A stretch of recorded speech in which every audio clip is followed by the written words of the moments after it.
Good evening. Please take your seat. Vice President Inday Sara, the members of the Cabinet, House Speaker Congressman Martin Romualdez, the AFP Chief of Staff, Lieutenant General Bacaro, and our other major service commanders, the members of the media, who are those who are accompanying and those who are not, and of course, always our who is always here for us is our good Mayor Calixto Rubiano, of course, First Lady Lisa Marcos. I only do that to annoy you. Fellow workers in government, other distinguished guests, ladies and gentlemen. In a short while, I depart for Brussels upon the invitation of the European Council President Charles Michel to attend the ASEAN-European Union commemorative summit on the 14th. The standalone summit is celebrating 45 years of ASEAN-EU relations, with in-depth discussions on the most relevant issues concerning both regional organizations, such as global and regional security challenges, sustainable development, and economic cooperation, amongst other things.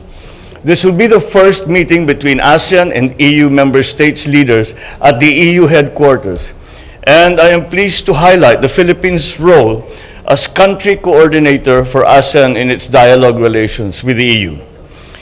In addition to pursuing ASEAN interests as country coordinator for the EU, I will always certainly push for Philippine priorities within the context of the ASEAN-EU cooperation, particularly in post-pandemic economic recovery and trade, maritime cooperation, and of course, climate action. Preceding the commemorative summit is the 10th ASEAN-EU Business Summit, hosted by the EU-ASEAN Business Council. A C-suite luncheon on the occasion of the Business Summit will be hosted for ASEAN leaders and guests from the private sector. It is up to me as a coordinator. The Philippines is the coordinator country between ASEAN and EU. So I will deliver the closing remarks at the C-suite luncheon and at the Business Summit itself. These events provide an opportunity to drum up economic interest once again and engagement for the Philippines in view of the presence of key business leaders in Europe at the event. I will also call upon the King, Philippe of Belgium, as well as hold bilateral meetings with some of my counterparts in Europe. And of course, I look forward to meeting the Filipino community in Belgium.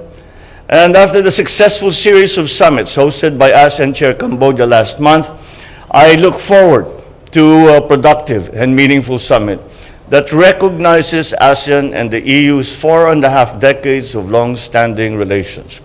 And this we will continue to do, and we're very proud to, although I am representing the Philippines, I am now also representing all of ASEAN.